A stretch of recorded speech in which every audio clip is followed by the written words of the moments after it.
Hello everyone, Ashley with Amare. So today, we're not going to name any names. I have a lovely client here who was willing enough to step forward and speak to us about a recovery house experience. Now this recovery house is in Miami. It's a very well-known one, and she was referred to it by her doctor, right?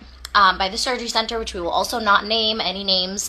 We're just sharing the experience. So she's going to be off camera to protect her identity. She will not be tagged. No names will be named.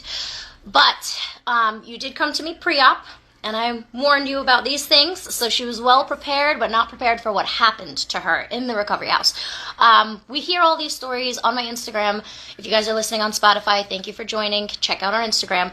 On our Instagram, we do have all of the legal things saying that recovery houses are illegal. And the biggest question I get from you guys all the time in my DMs is, what recovery houses do you recommend in Miami? Or where should I go? None. I don't recommend any of them because it is the widest illegal business out there.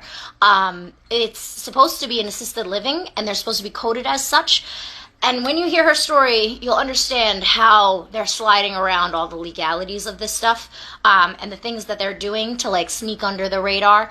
But again, we're not going to be naming any names or putting anybody out there or anything like that. This is just for you to be aware of the dangers when you're going out there and make educated decisions. So, this was how long ago? What, like 4 weeks ago when you were there? 4 weeks. Yeah, so it was 4 weeks ago. You came to see me 2 weeks before your surgery? Yes. For pre-op, right? How did you find me? On Instagram. On Instagram. Binged watched all my videos. Yes. And came in and knew everything already. And then I went on YouTube, not forgetting. Not forget, she went on YouTube and again watched more videos. And you came in, we talked to you about the precautions of the recovery house, of being careful because there are a lot of things that they don't tell you. Yes. So let's start with why you chose the recovery house, which is because of your doctor, right? And Yeah. when you were doing your research, what was supposed to happen? What were you like advertised and told was supposed to happen in this recovery house? What were they going to do for you? Okay, so the coordinator, my coordinator from the surgery center referred me there. Right. And she says it's great. So whatever I was told by the recovery house, I went along because it was over the phone. But when I got there, it was totally different. Okay. It wasn't too much crowded, but during the week, it started getting crowded. Okay. Then, like, you had to, there's like no, like, there was more girls there than beds. Right. So For it anybody was to see. definitely overcrowded. Okay. So what they told you on the phone, what were they like promising you that was going to happen on the phone? Like when you called and asked? They have 24 hours nurse around. They have nursing assistants. They have, and you'll get your meals and you get your snacks, and they're all healthy. You would get shakes. They always have like fresh squeezed juices. There was none of that. There was no fresh squeezed juices. No. There was only twice since I was there. I stayed there, you can say like 15 or 16 days. Okay. So you were there for almost 2 weeks. Yeah. Okay. And I got juice twice. That was it. That was it. Okay. And they would ask you if you want, and Okay. that's it. But other than that, There was none of that. No, I think it's because one of the ladies asked for it. That's the only reason it was there. Okay. Yeah. So it wasn't provided, and even when you asked, it still Yeah. wasn't provided. Yeah. Okay. So as far as, let's take it piece by piece. As far as the 24-hour nurse care that they claimed they were going to give you, what was that like? Horrible. Mama. Okay. Can you elaborate on the horrible? Okay, so the night nurse, like by 10 in the recovery house, all lights shut off. Okay. And everybody goes to bed. You Okay. got the nurse that's supposed to be up. Okay. So even the nurses are asleep Everybody goes to bed. while they're in supposed to the be house. taking care of Yes. you. Okay. If you need assistance, like if for instance you're in a bedroom and you need help, you would have to scream and hope one of the girls that is going to the bathroom that will come by. One of the girls that are in recovery, one of the patients in recovery would help you. Use the bathroom. So was there ever a time, like at night, where you actually were like screaming for help and a nurse came? Oh my gosh, yes. Okay. I was calling, screaming for help. Nobody heard. One of the girls was going to the bathroom, and that's how she. But she's not a nurse. She's not a nurse. She was just a girl recovering in the recovery house. Yes. So you never got a nurse's help when you called for it. Okay. No. And then during the day, as far as the nursing care, right? So talk to me about like the first day when you get there, getting your pills and stuff like that. Okay. So the day for surgery. Yeah. So the day for surgery, when I got there, they put me to lay down, and my meds. I think my meds came the same time or after. Okay. And then I was like knocked out. Then I wanted to use the bathroom after a while. I couldn't make it to the bathroom, but they was fine. They cleaned me up. Okay. Everything was good. And then I got a pill for the pain, and I went back to sleep. But was that pill your pill? Yeah, it was. But sometimes if the girls come in and they didn't get their medication as yet, they would ask if anybody has pills. Extra pills. Yeah, okay. They would borrow a pill, or so they if would you take pills from somebody to give. So if you come in and your prescription hasn't arrived yet, they would give you somebody else's prescription pills. Like they would ask. They would ask somebody if they could lend their prescription pills. So they're giving you other people's medicine. Okay. So that's a red flag that they're giving you other people's prescriptions. And then as far as like, again, making it to the bathroom, getting to the bathroom, help with that, how was that whole thing? It was, during the day, is good. Okay. Before 10, it was good. Okay. After 10, you have no help. So when you really need it, there's no one there. Okay. Now let's talk about the food situation. The supposable healthy food. The food, like what they advertised, they did said 3 meals, but the 3 meals, it was horrible. You get, like for breakfast, they give you eggs. If you want oatmeal, you would get oatmeal. But those... The little Quaker Oats packets. Yeah, the packages. Okay. And then you get, for breakfast, you get eggs. And you get white toast, which I never eat white bread. That's not. But I had no choice. I had to eat it. And that's breakfast. And if you want fruit, well, you have to take your fruit. Or you can ask them if you can have fruit or if they can give it to you. And then you were telling me about like them reusing lunch for dinner, like making lunch and reusing it for dinner. So the meat that they use to make their soup, and every lunchtime is soup. So with the soup, they would take, like if they're doing beef, they would shred a little portion of the beef and reuse the rest of the beef for dinner. Okay. With more additional salt and seasoning and salt. Yeah. So now why the salt thing is important is my client has high blood pressure. And because of her surgery, she was not on her meds.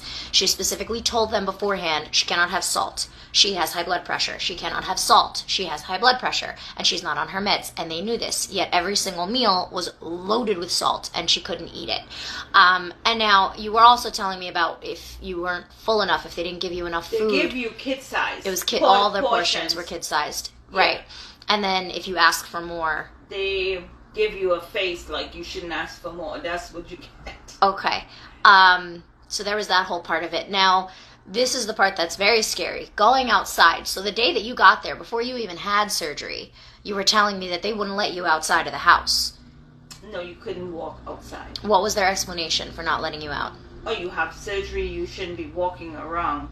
Okay. Yeah. And then after surgery, when you're supposed to be walking and supposed to be ambulatory. You can only go in the back. You cannot go in front. In front of the house. You cannot come out the house. So you can only go in the backyard. Yeah, you're not allowed to leave the house at all. They don't want anybody knowing that you're there. Right. It's more like a trap house, like I told you. I felt I was in a trap house. Okay.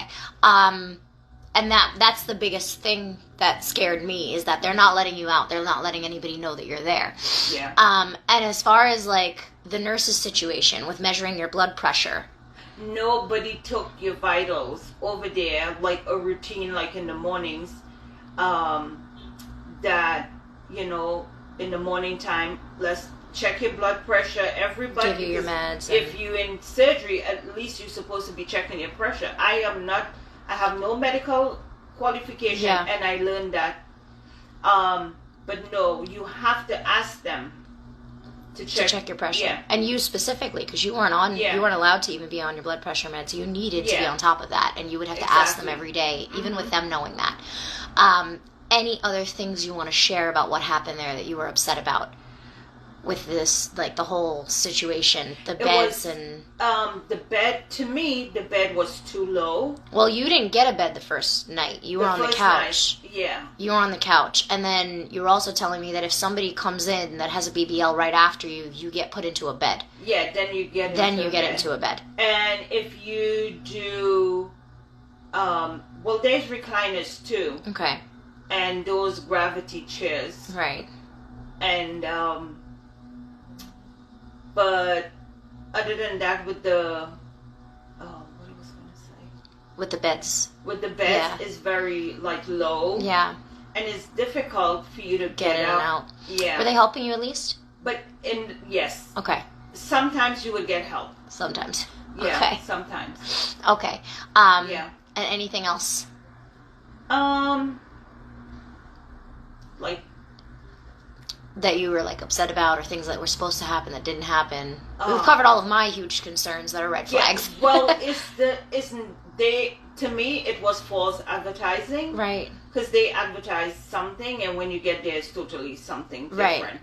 And it's very scary. Yeah. And then you were also telling me that you guys were like too crowded. You were starving and sharing food at like 4:00 because they wouldn't feed you. Yeah, they're always late on their meals. Like some days you get lunch at 3. And then you get dinner at 7, or maybe 8, and then they would, like, even if they cook, they would not say, well, okay, now it's lunchtime, come on, your lunch. No, you have to ask. You have to keep asking. Right. You have to keep going after them, basically, for basic needs. Yeah. You were telling me that you and a bunch of girls were sharing, like, almonds in between because you were starving. Okay. And then, the bed situation there. By the time you left, there were no beds, no recliners, no sofas, nothing available. It was too crowded. Yeah. The place is too crowded. And then, anything else other than that about the experience? I wouldn't the experience that I had in this recovery house, I wouldn't recommend a recovery house for post-surgery. Yeah. Yeah. So you would recommend just like a hotel and having someone stay with you and take care of you? Yeah. Which is what I recommend. Yeah, and then also you can try to get a nurse to be there for the first maybe 48 hours. Usually it's 2 days. After that, you're good, you're up, you're moving, you're okay. I would recommend that. And what I learned is in Florida, a lot of hotels, you can have surgery and go there. It's not a problem. Yeah, the hotels are very accommodating with that usually. Now, the one other big thing that you were telling me is no one there is a licensed professional. There is no licensed medical person on staff at all. No. No one holds a license. I haven't seen a license.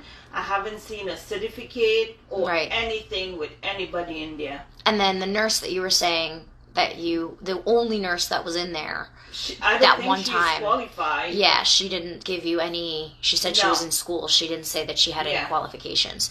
So no one in this house taking care of you is a licensed anything. Massage therapist, nurse, health practitioner. Just go by their experience. Right. With the girls that come in. Right. Yeah, and that's the experience that you had, unfortunately. Yeah. Talk a little bit about what happened with your BBL in the garment. Oh. After I told you not to get a garment with a zipper? They gave me, because they gave me a garment with a zipper and it compressed. The BBL. The zipper went in the back of the BBL and left her With a nice big compression. And we're still then I fixing. went with my massage. I got another Garment. a garment, and it also had the zipper, and that was Also cutting into your BBL, Yeah. which we have fixed and is nice Yes. and round and perfect now, and we're Yes. on the way there. So we're very Yes. very happy about that. It was saved. We saved another BBL. Yes. So then now that we've gotten past all that, because I know you were very emotional when you came in here for the first day, Yes. and Oh now my we're on gosh. the last day. Yeah. Tell me about here, about how everything was oh my here. gosh, I love here. I would recommend everybody to come over here. You'll be saved. I don't know about all that, but Yeah. we do our best. Yes. Just like the It's difference great. between your foams and your products. And, Everything, all my products I bought from here. yeah, Before I went there, I ordered everything online. on our and online shop. everything I had bought, from wound care, body wash, everything, and I took it with me. Yeah, And I still use all the stuff. right. And can Yeah. you talk about the difference in what we do here versus the massages and my squeeze massage? massages. Oh I my didn't even God, have to finish. She went right. She's like, let me just tell you everything. My massages, I always fall asleep here on Melissa. I know. It's so good. The massages over here are completely different than what you get In Miami. in Miami. Yeah. So what is the major difference between what we're doing here, the education that we give you, the technique, me explaining how your body functions post-op, me explaining your swelling, all of that versus what you get over there? Okay, so one thing I remember you said was no ultrasound machine and whatever. So I did, the massages I got over there, they did use that. Right. And when I came to you, I had a lot of Fibrosis. fibrosis.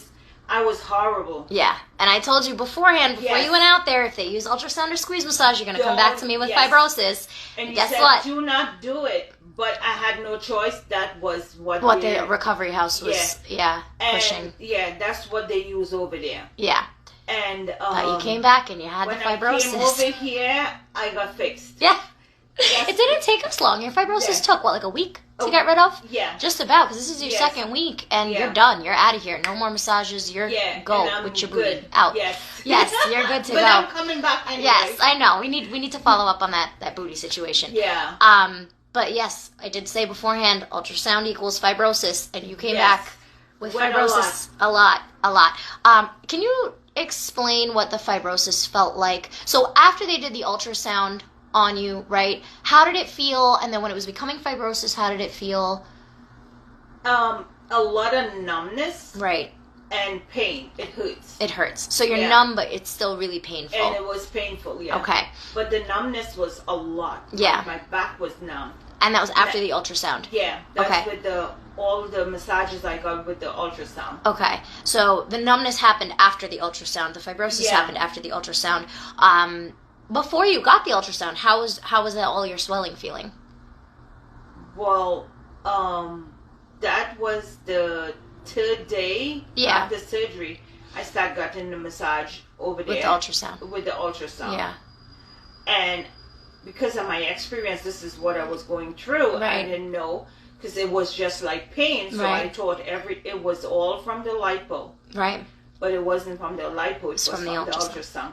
Correct. Yeah. And now you know this, right? Yes. So do you think you would have been better off not getting the ultrasound while you were out there and just coming back here? Yes. Yeah. I regret staying there to get my drains out and then coming. Right.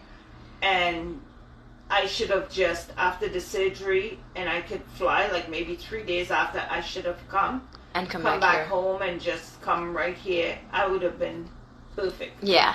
Rather than stay Yeah. out there, spend all the money, Yeah. spend all the time, wind up with fibrosis, and then come back here anyway. Yes. Because we did the same amount of sessions we would have done Yes. if you'd come in at the same time. Same time, yeah. The only difference is you had a lot more pain, yeah. a lot more fibrosis. You didn't spend any more than you would have if you'd come back right after. You would have actually Yeah. saved money because you wouldn't have spent it out there. Oh, yeah, exactly. Okay, so when you go to do your tummy tuck, when we go to do that, we know where we're going to be, right? Yes, exactly. Amare! Exactly. Ashley with Amare. Is there anything else you want to add about your experience, about here, about your fibrosis, things you wanted to tell people. When we originally talked about this, it was about you sharing your experience to warn other people, because this was a recovery house, and this was something that your surgeon told you to do and gave you a referral for, and you trusted them, and then all this happened. Not the surgeon, but the patient care coordinator. Yeah, yes. So, little secret, a lot of patient care coordinators work on commission. Yes. And you know this, and you found this out, that they work on commission, and they get a certain amount of profit from referring to these places, especially in Miami, which is how you ended up in that recovery house, is from your patient care coordinator, not even your surgeon. No. The care coordinator is who told you. Yes. And that's how that whole thing works, that back and forth. So, yeah, anything else about that whole situation, even like with where you had your surgery, which again, we're not naming, anything else you want to share? I mean, I know you love your doctor. Yes, you say every time you come in here, you say that. Oh, again, we're not going to name names. But yeah, any other last things you want to warn people about or give them advice for when they're going to Miami for plastic surgery? Just be careful. Do your research. Before you go Miami, please contact Amare. Binge watch the videos. Yes. And then you can decide from there. After speaking to you first. Yes, what we can do after that. Yeah. Because I remember we were at a point where you were like, I don't even know if I want to do the recovery house, but this is what they said I should do, so I'm going to do it. And I told you. I was going alone and I had nobody. Yes, so you are alone. You don't have anyone. You're a single mom of 2. You're, a little bit older. You're not in the younger generation. Yes. So for you, it was a little bit different getting you there as far as getting to Miami. And you didn't have help, which is why you chose the recovery house. Yes. And I remember speaking to you about that before you left. And I said, okay, this is your decision. You don't have any help to go with you. We can't find any help. So let's try to avoid as much of the bad stuff as possible. Yes. I think we did a pretty good job considering all the bad things that happened. Because of you, I learned not to have anything else. No Gatorade, no any Pedialyte, soda, nothing with salt in it, but water. And those were the things they were pushing for you to have out there. Yes, and the salt food. And well, especially with you, like salt already after plastic surgery will make you swell, but for you specifically, you have high blood pressure and you weren't on your meds. So I drilled that into you so hard because that was a very big red flag for us. But yeah, even going out there like on your own and doing this, next time if you had to, you would stay at like a hotel and hire a nurse. Yes, which I'm not. Yeah, you're gonna be with me for now. Yes. You're not leaving me. I won't let you. But for anybody else who is like deciding to go to Miami, avoid the recovery house. Okay. Yeah, the money that you pay is better you invest it into a licensed nurse for 48 hours. Right. And after that, you should be fine. Yeah. So, do you think you need a nurse more than 48 hours? No, no. So you had 2 drains, right? No, I had 1 drain. You had 1 drain, but you had a lot of lipo done. You had I had lipo 360. You had lipo 360, but you had like aggressive lipo done. Yes, you had a very, very big amount, and you had a BBL. Yes. So you had, the 1 drain, and with all the meds and, your age and everything like that, for you think that, with lipo BBL, you only need a nurse for the first, 2 days, you'd say? The first 2 days. That's usually what I say. Yeah. Or have the nurse there just to help you. Yeah. To help you with your drain. For the first 2 days, and then probably you can have her come maybe an hour just to check on you. Yeah. Until after 4 days, you don't need anybody. You can just kind of manage on your own at that point. Yes. Okay. Well, I think that's it. Unless you have anything else to say. No. All right. So again, we're not naming names. We're not saying anything. But guys, this is exactly why I do not say to stay in a recovery house. I say stay away from them. Please stop asking me for recommendations. I will never give you one because of this reason. Because this recovery house is one of the more well-known ones. It's one of the one that is supposed to be the best in Miami. It's supposed to be, it's the most popular. It gets the highest volume. I mean, as you heard, girls were flooding in there and there was no beds. So it's the one that everyone goes to. And this is why we don't recommend recovery houses. is because of what she shared. And again, this is a single mom of 2. She is in the, like, you know, a little bit older, right, generation. And this was her going off of her research that she did from her doctor, of what her patient care coordinator told her to do. So one last thing, when you say do research, right, what kind of research would you recommend people doing? Because usually they're just late night scrolling through TikTok, finding whatever and whoever. What would you say? What research did you look out for that led you to me? What red flags did you hear that you were like, oh, okay, she definitely knows what she's talking about, versus just somebody on TikTok saying random things? When I look at your Instagram, and then I went on YouTube, and you was doing, and like, don't do this, don't do that, and then you had notes, you had backup, like you had proof. Yes. You always have something to back up your information. Yeah. And this is one of those things. Yeah. Which is why she graciously agreed to do this for me. Yes. Because it's one thing for me to tell you guys all these horror stories I hear from people. It's another thing for you to hear it right from her, of her direct experience, and seeing me pre-op and me warning her because I hear these horror stories, and then her going through it and coming back and being like, you were completely right. I'm so sorry. I should have, you know, listened to her. But this is why we agreed to do this, is so that we could tell people. But when you're doing your research, you want to find somebody who gives you that education, that backup knowledge. Yeah. Well, they can do Airbnb or a hotel. Yeah. Airbnb is usually a good safe bet. Yeah. And hotels are usually really good. But you and me both, baby girl, are saying no to recovery houses, right? Yes. Mm-hmm. Yes. Well, you are an angel. I'm glad we saved your booty. And you know I love you. Thank you. You are the best. Guys, thank you so much for watching and listening. Yes, it is Ashley with Amare, and my special guest today, who I am not naming. So I will see you guys very soon. This video will go up on YouTube and Instagram and the Spotify.